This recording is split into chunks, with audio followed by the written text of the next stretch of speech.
Hello दोस्तों, कैसे हैं आप लोग। स्वागत है आप सभी लोगों का आप सभी के अपने चैनल सपोर्टिंग ऑफ फार्मेसी में। दोस्तों, आज का वीडियो बहुत ही इंपॉर्टेंट होने वाला है क्योंकि आज हम बात करेंगे जैसे मेडिकल स्टोर पर बहुत सारी दवाइयां होती हैं, डॉक्टर बहुत सारी दवाइयों को लिखते हैं, तो आप लोग समझ नहीं पाते हैं कि इतने सारी दवाइयाँ हैं, डॉक्टर कैसे पकड़ लेते हैं कि ये दवा इस काम में आता है। जो मेडिकल स्टोर के लोग होते हैं वो कैसे समझ जाते हैं कि इस दवा का इस्तेमाल यहाँ पर किया जाता है, इस दवा का यूज इस जगह पर किया जाता है, कौन सी बीमारी में कौन से दवाओं का इस्तेमाल किया जाता है, मतलब कौन सा दवा किस काम में आता है, लोग कैसे पता पाते हैं। तो मेडिकल स्टोर में बहुत सारी दवाइयां होती हैं, लोग कंफ्यूज क्यों नहीं होते हैं। तो आज की इस वीडियो में आपको इस फार्मूले पर बताएंगे कि कौन सी दवा किस काम में आता है। पूरे के पूरे मेडिकल स्टोर की बहुत सारी दवाइयों के बारे में एक छोटी सी इस वीडियो में आपकी बहुत सारी जानकारी देने वाले हैं। तो वीडियो को ध्यान से जरूर देखना, आप लोग को भी बहुत सारी जानकारियां हो जाएंगी। दवाओं को देखते ही आप भी बता देंगे कि ये दवा इस काम में आता है। तो बस आपको एक बार वीडियो को पूरा जरूर देखना है। ये वीडियो थोड़ा सा छोटा भी है और थोड़ा सा बड़ा भी है, लेकिन आप एक बार अगर पूरा देख लेंगे तो आप भी कोई भी दवा लेते हैं तुरंत देखते ही आप बता देंगे कि हाँ, ये दवा इस काम में आता है। तो चलिए स्टार्ट करते हैं बिना देर किए हुए। लेकिन स्टार्ट करने से पहले अगर आप लोग चैनल पे नए हो, चैनल को सब्सक्राइब जरूर कर लेना। और एक बात बता देता हूं, आपको दवाओं की जानकारी तो हो जाएगी, लेकिन कोई भी दवा अपने आप से मत यूज करिएगा, एक बार डॉक्टर का सलाह जरूर ले लेना। तो चलिए दोस्तों, बिना देर किए हुए स्टार्ट करते हैं। तो यहाँ पर हम दवाओं को नाम से ही कैसे पहचानते हैं, तो सफिक्स और प्रीफिक्स बात आपको याद रहेगा, तो उसी के माध्यम से हम लोग पकड़ते हैं कि ये दवा का इस्तेमाल हमें कहाँ पर करना है, किस बीमारी के लिए करना है। तो सफिक्स और प्रीफिक्स क्या होता है आप लोग जानते ही होंगे। जैसे सफिक्स का मतलब होता है लास्ट वर्ड, हम लोग देखते हैं जैसे पढ़ाई हो गया, लिखाई हो गया, लड़ाई हो गया, सबके अंत में ई आ रहा है। ठीक, तो अंत में ई आ रहा है सब में, तो ये हमारा होता है सफिक्स। मूल शब्द के अंत में जो अक्षरों के ग्रुप आते हैं वो सफिक्स होता है।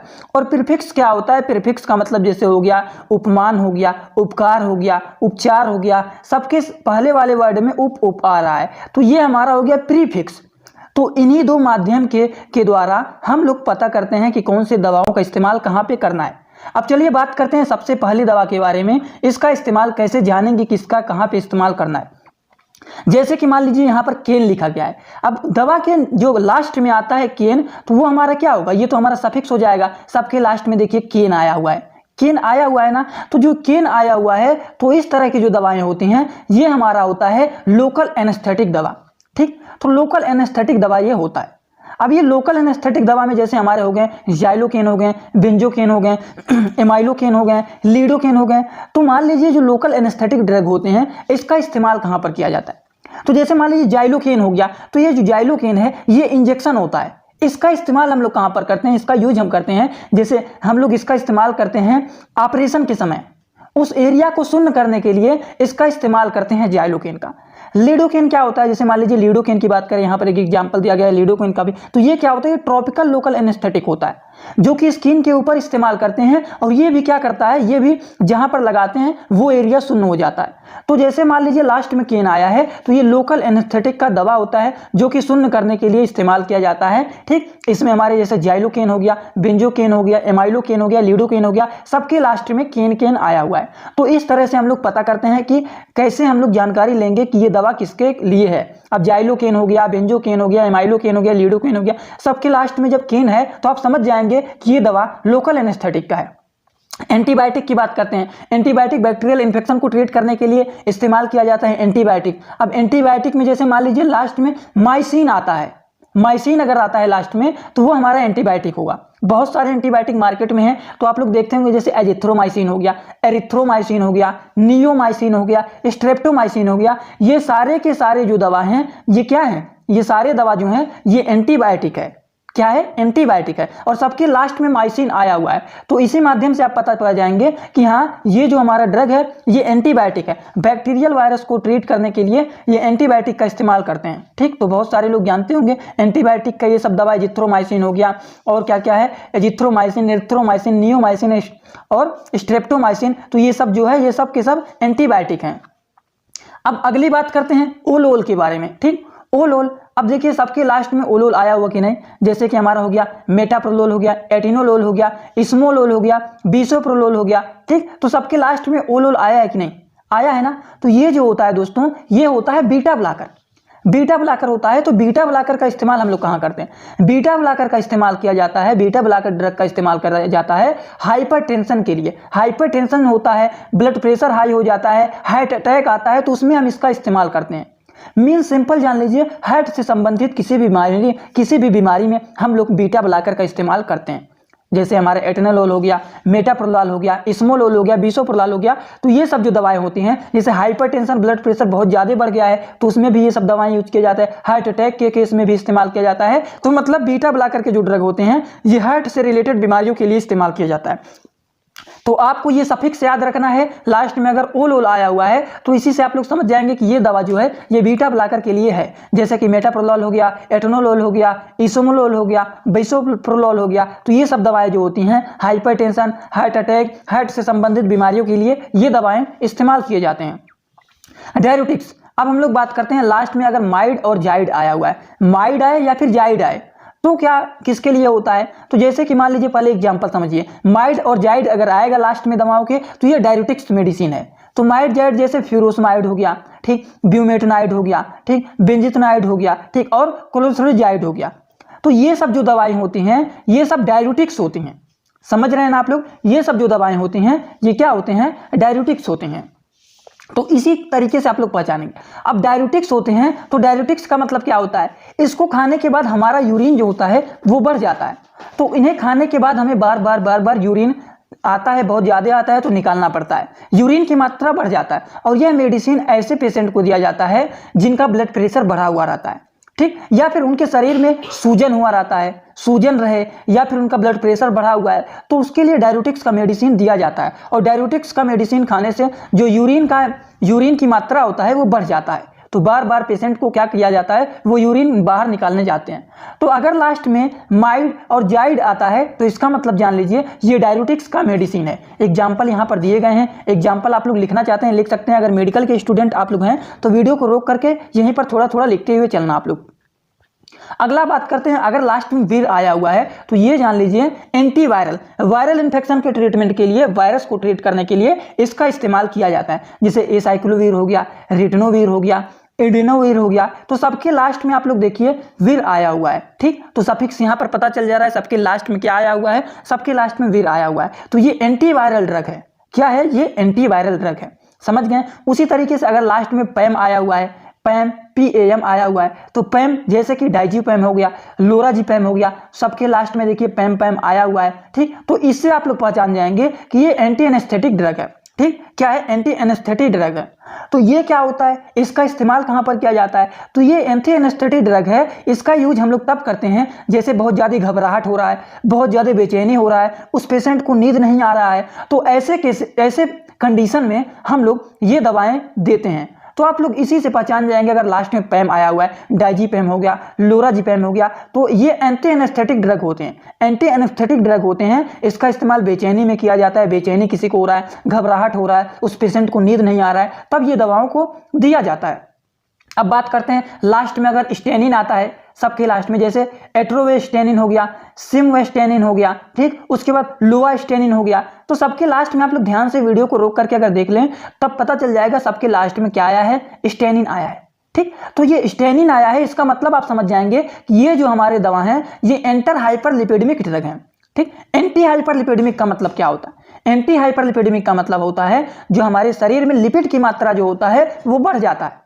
क्या होता है? सबसे पहले जान लीजिए स्टेनिन आया हुआ है तो ये हमारा ड्रग एंटी हाइपरलिपिडेमिक ड्रग होते हैं, ठीक। मतलब ऐसे पेशेंट जिसका लिपिड कोलेस्ट्रॉल जो होता है वो बढ़ जाता है, तब उन्हें ये सब दवाएं दिया जाता है, ठीक। एंटी मतलब अपोजिट, हाइपर मतलब ज्यादा, लिपिडमिक्स का मतलब होता है लिपिड। तो यहीं से आप लोग समझ जाएंगे अगर लास्ट में स्टेनिन आया हुआ है तो ये एंटी हाइपरलिपिडेमिक दवा है। हाइपर का मतलब ज्यादा होता है और लिपिडमिक का मतलब होता है लिपिड। लिपिड की मात्रा जब ज्यादा होगा तो ये सारी दवाओं को दिया जाता है, ठीक। तो इसी हिसाब से आप लोग पहचानेंगे कि कौन सी दवा का इस्तेमाल कहाँ पर किया जाता है। जैसे कि मान लीजिए एक दवा यहाँ पर है सोन, जैसे मान लीजिए लास्ट में सोन आया हुआ है तो सबके देखिए लास्ट में बीटा मेथासोन हो गया, ठीक, कोर्टिकोसोन हो गया, डेक्सोमेथासोन हो गया, तो ये सब दवाओं का इस्तेमाल कहाँ किया जाता है? पहली बात तो ये जानिए, अगर लास्ट में सोन आया हुआ है तो ये स्टेरॉयड मेडिसिन है। क्या है, ये जो ड्रग है ये स्टेरॉइड के रूप में यूज किया जाता है। और स्टेरॉइड का यूज हम कहाँ पर करते हैं, स्टेरॉइड का हम यूज करते हैं हमारे बॉडी में इन्फ्लामेशन जैसे हो जाता है तो उसको दूर करने के लिए, इन्फ्लामेशन को दूर करने के लिए इसका इस्तेमाल करते हैं। लेकिन इसको इस्तेमाल करने से पहले आप लोग को डॉक्टर से सलाह ले लेना चाहिए, क्योंकि ये सारे जो मेडिसिन होते हैं इनका साइड इफेक्ट बहुत ज़्यादा होता है। तो इन मेडिसिन को यूज करने से पहले एक नहीं 2 बार 3 बार, आप लोग कई बार बताता हूँ, ये सब मेडिसिन एक बार डॉक्टर का सलाह जरूर ले लें। लेकिन आपको समझने के लिए बनाया जाता है वीडियो, जिससे आपको ये जानकारी हो जाए कि हाँ ये मेडिसिन का इस्तेमाल किस बीमारी में किया जाता है। लोग बात करते हैं एजोल। अब देखिए सबके लास्ट में एजोल आया हुआ है, देख रहे हैं ना आप लोग, सबके लास्ट में एजोल आया हुआ है। तो ये जो होता है ये हमारा एंटी फंगल ड्रग होता है। एंटी फंगल का मतलब क्या होता है, एंटी फंगल का मतलब होता है फंगल इन्फेक्शन जो हो जाता है, जैसे दांत खाद खुजली हो जाता है शरीर में, तो उसके ट्रीटमेंट के लिए हम लोग एंटी फंगल मेडिसिन का इस्तेमाल करते हैं। तो एंटी फंगल मेडिसिन कौन कौन से होते हैं, जैसे कि कीटोकोनाजोल हो गया, फ्लूकोनाजोल हो गया, इकोनाजोल हो गया, माइकोनाजोल हो गया। तो इस तरह के जो ड्रग होते हैं, इस तरह की जो दवाइयाँ होती हैं, वो क्या होता है फंगल इन्फेक्शन को ट्रीट करने के लिए दिया जाता है। तो अगर लास्ट में एजोल आया हुआ है मेडिसिन के, तो क्या होता है वो एंटी फंगल ड्रग होता है। समझ गए आप लोग। और एंटी फंगल का मतलब क्या होता है, फंगल इन्फेक्शन को ट्रीट करने के लिए, ठीक करने के लिए दवाइयां दिया जाता है, जैसे कि दांत खाद खुजली, इन सभी को ठीक करने के लिए। एग्जाम्पल तो आप लोग जान ही रहे हैं, जैसे कीटाकोनाजोल हो गया, फ्लूकोनाजोल हो गया, इकोनाजोल हो गया, माइकोनाजोल हो गया। तो ये सारी दवाइयां जो है ये क्या है, एंटी फंगल ड्रग हैं। आई होप आपको ये बात समझ में आ गया होगा। चलिए अगले दवाइयों के बारे में बात करते हैं। टिडीन। टिडीन, अब देखिए सबके लास्ट में यहाँ पर टिडीन लिखा हुआ है ना, ध्यान से आप लोग वीडियो को देखना, तभी पूरी की पूरी बात आपको यहाँ पर समझ में आ जाएगा। तो टिडीन का मतलब क्या है, टिडीन का मतलब होता है कि ये जो होती हैं, इसका मतलब होता है कि ये जो है H2 रिसेप्टर ब्लॉकर के ड्रग होते हैं। क्या होते हैं, H2 रिसेप्टर ब्लॉकर ड्रग होते हैं। अब इनका काम क्या होता है, H2 रिसेप्टर ब्लॉकर जो है इनका काम क्या होता है, इनका काम होता है पेट में जो एसिड होता है उसके सिक्रेशन को कम करता है, पेट में अल्सर को भी ये रोकता है। और इनके इलाज के लिए इसका इस्तेमाल करते हैं, जैसे पेट में एसिड का सिक्रेशन बढ़ गया है तो उसको कम करता है, ठीक। अगर अल्सर हो गया है, पेट में दर्द बहुत तेजी से हो रहा है, अल्सर हो गया है तो उसको भी ठीक करता है। तो इन सभी के इलाज के लिए इनका इस्तेमाल किया जाता है H2 रिसेप्टर ब्लॉकर, ठीक। हमारे स्टमक में, जैसे हमारे पेट में हिस्टामिन रिसेप्टर का क्या होता है, रिसेप्टर पाया जाता है। कौन सा रिसेप्टर, हिस्टामिन रिसेप्टर हमारे पेट में पाया जाता है, उसे ये ब्लॉक करता है, जिससे हमारे बॉडी में एसिड कम बनता है। और इसका यूज हम लोग पेप्टिक अल्सर के लिए करते हैं, पेप्टिक अल्सर के लिए, ठीक। तो एग्जाम्पल की बात करें कौन कौन सी इसमें दवाइयाँ आती हैं, जैसे कि रेंटिडीन। रेंटिडीन तो आप लोग बहुत सुने होंगे, क्योंकि ज़्यादा से ज़्यादा रेंटिडीन का ही इस्तेमाल किया जाता है। रेंटिडीन हो गया, सिमिटिडीन हो गया, फेमोटिडीन हो गया, रैक्सोडीन हो गया। तो ये सारी दवाइयाँ का इस्तेमाल किया जाता है H2 रिसेप्टर ब्लॉकर में, ठीक। तो इसी से आप लोग को अनुमान लगाना, अगर लास्ट में टिडीन है तो ये दवाएँ जो होती हैं वो क्या होते हैं, H2 रिसेप्टर ब्लॉकर होते हैं। समझ गए आप लोग, इतनी बात आपको आई होप समझ में आ गई होंगी। अब हम लोग अगली बात करते हैं। अगला जो है वो है सेट्रान। अब सबके लास्ट में देखिए सेट्रान आया हुआ है। हम लोग सफिक्स के फार्मूले पे बात कर रहे हैं, सफिक्स में लास्ट का वर्ड देखा जाता है, तो सब में देखिए लास्ट में सेट्रान आया हुआ है, देख रहे हैं ना। तो सेट्रान आया हुआ है, तो सबसे पहली बात यह जो है 5-HT3 एंटागोनिस्ट ड्रग है। क्या है, 5-HT3 एंटागोनिस्ट ड्रग है।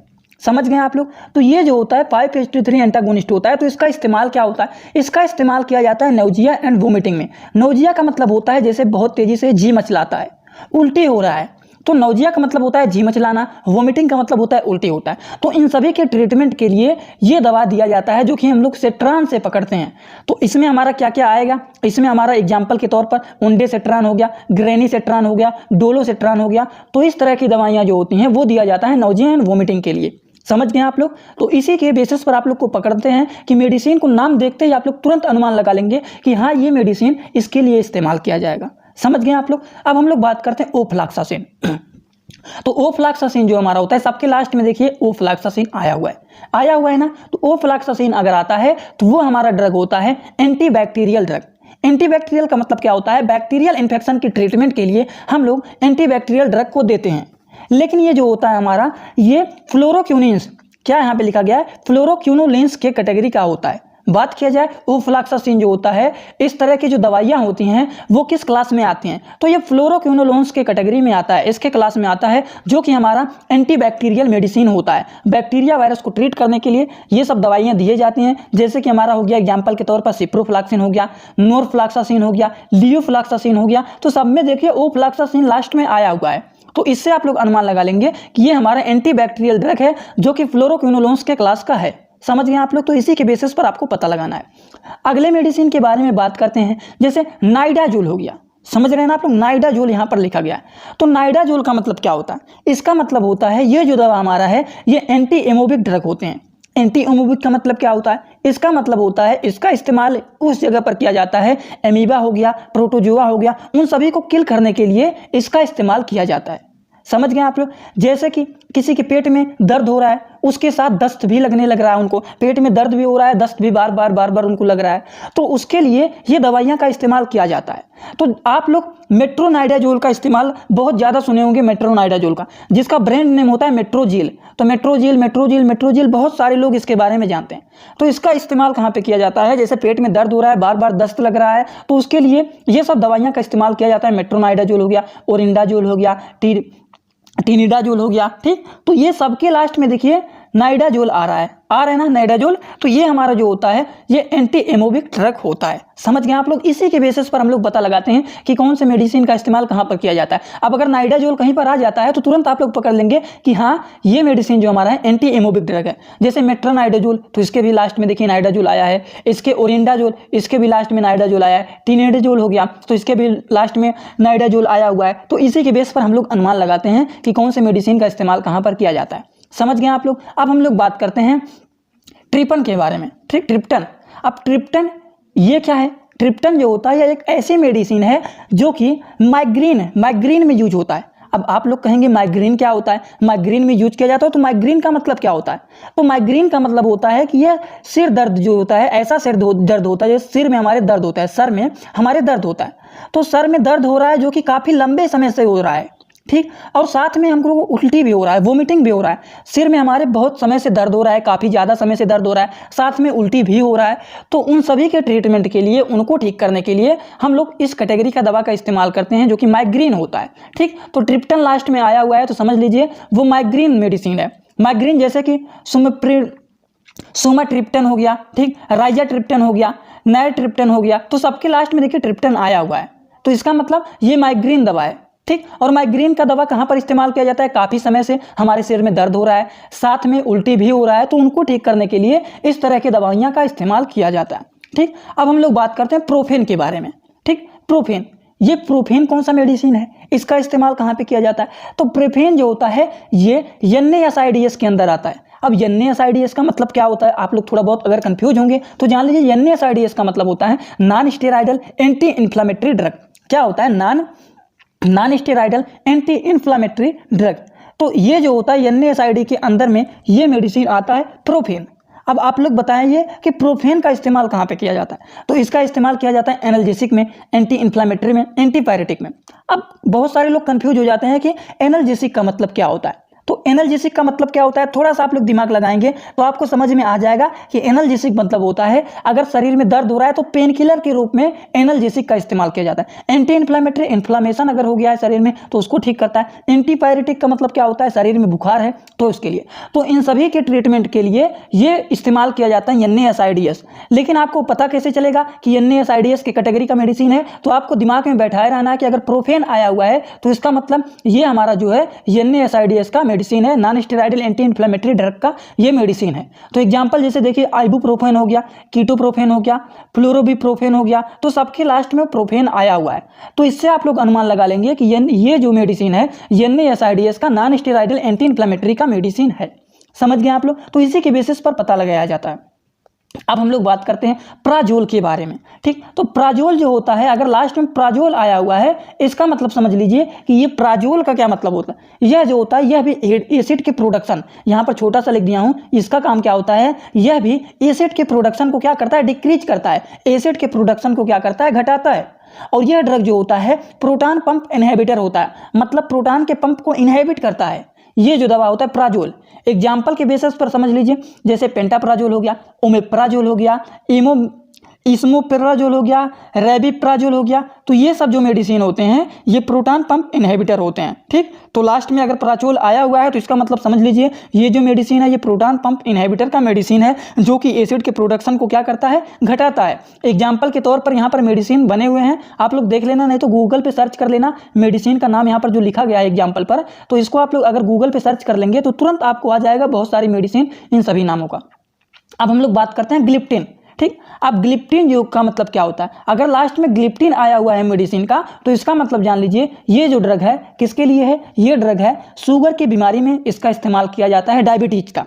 ठीक, तो ग्लिप्टिन आया हुआ है इसका मतलब जान लीजिए कि ये डायबिटीज का मेडिसिन है। डायबिटीज का मतलब क्या होता है, ये एक ऐसा मेडिसिन होता है जो कि शुगर के पेशेंट को दिया जाता है। एग्जाम्पल यहाँ पर दिए गए हैं, सबके लास्ट में देखिए ग्लिप्टिन आया हुआ है, समझ रहे हैं ना। तो ये जो हमारा होता है ये कैटेगरी DPP-4 इनहिबिटर होता है।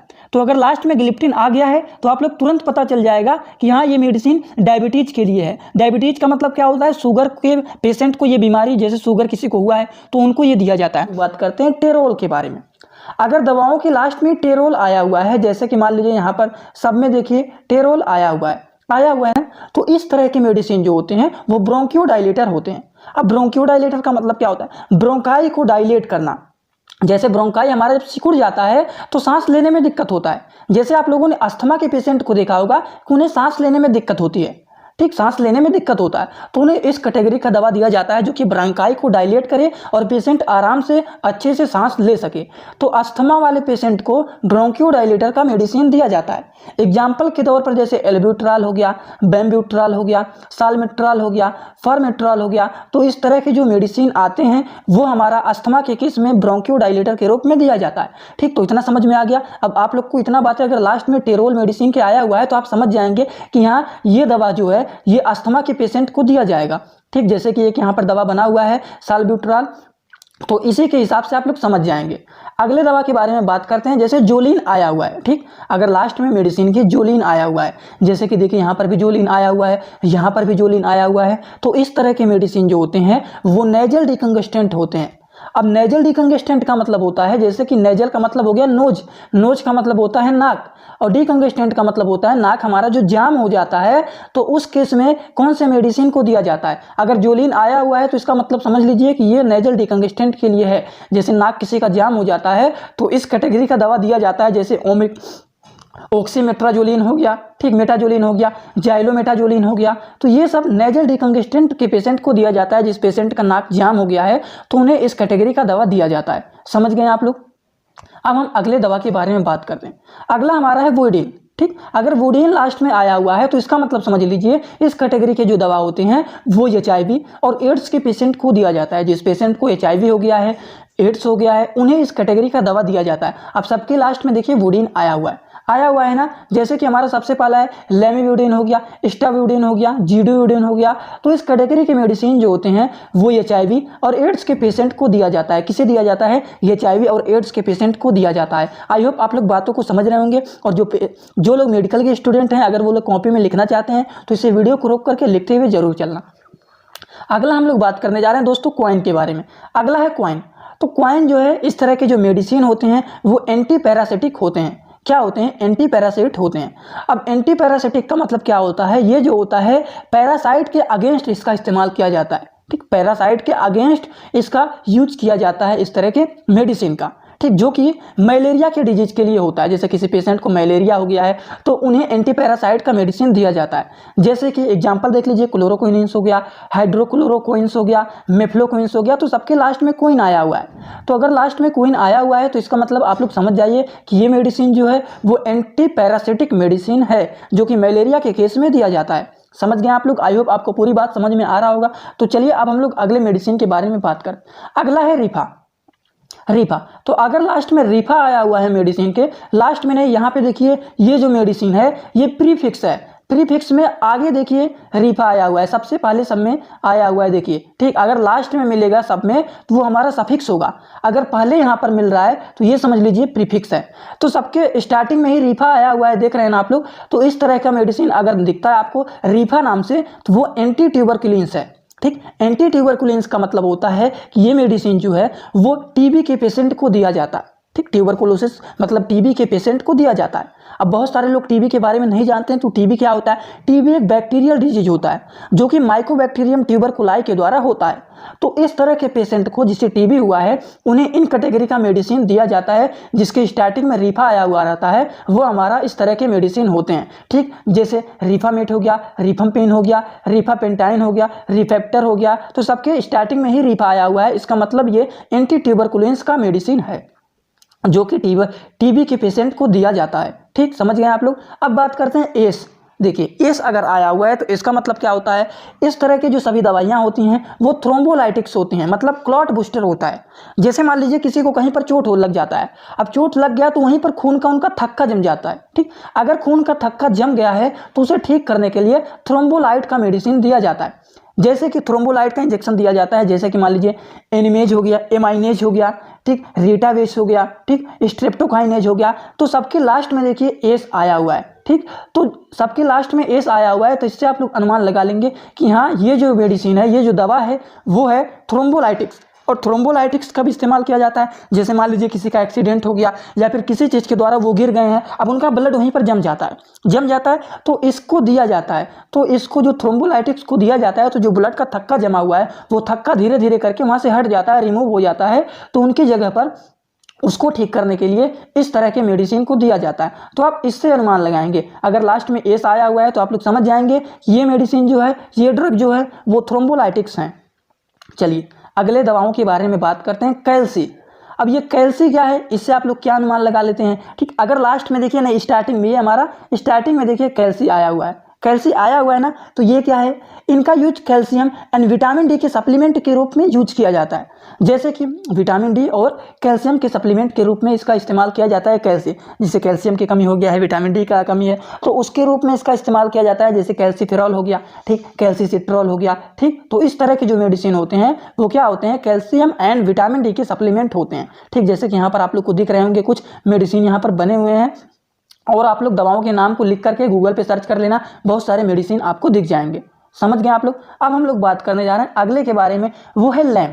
अब लैम का मतलब क्या है, इससे आप लोग क्या समझते हैं, इसका यूज कहाँ पे किया जाता है? तो सिंपल सा रूप है, लैम जो होता है इसका यूज जो होता है वो बेंजोडाइजिपिन्स में किया जाता है। बेंजोडाइजिपिन्स में किया जाता है। ये जो होता है एंजाइटिक होता है, एंजियोलाइटिक्स होता है। ठीक, ये क्या होता है? एंजियोलाइटिक्स होता है। अभी आप लोग समझ नहीं रहे होंगे कि एंजियोलाइटिक्स क्या होता है।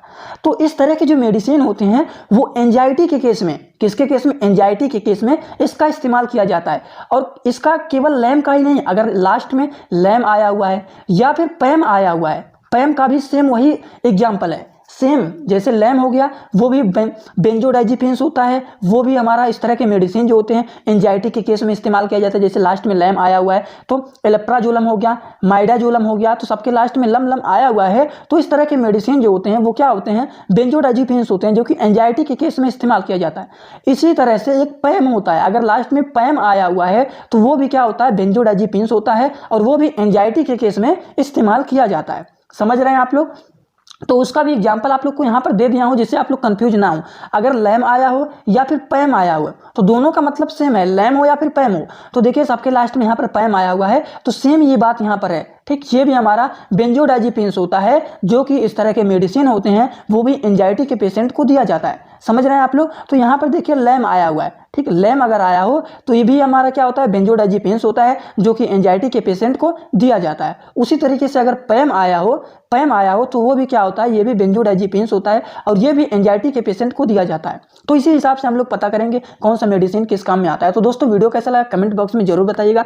चैनल पे नए हो चैनल को सब्सक्राइब कर लेना। इसी तरह से आपको बहुत सारे मेडिसिन की जानकारी हमेशा इस चैनल पर मिलते रहेंगे। Thanks for watching my video. Like comment share and subscribe this channel.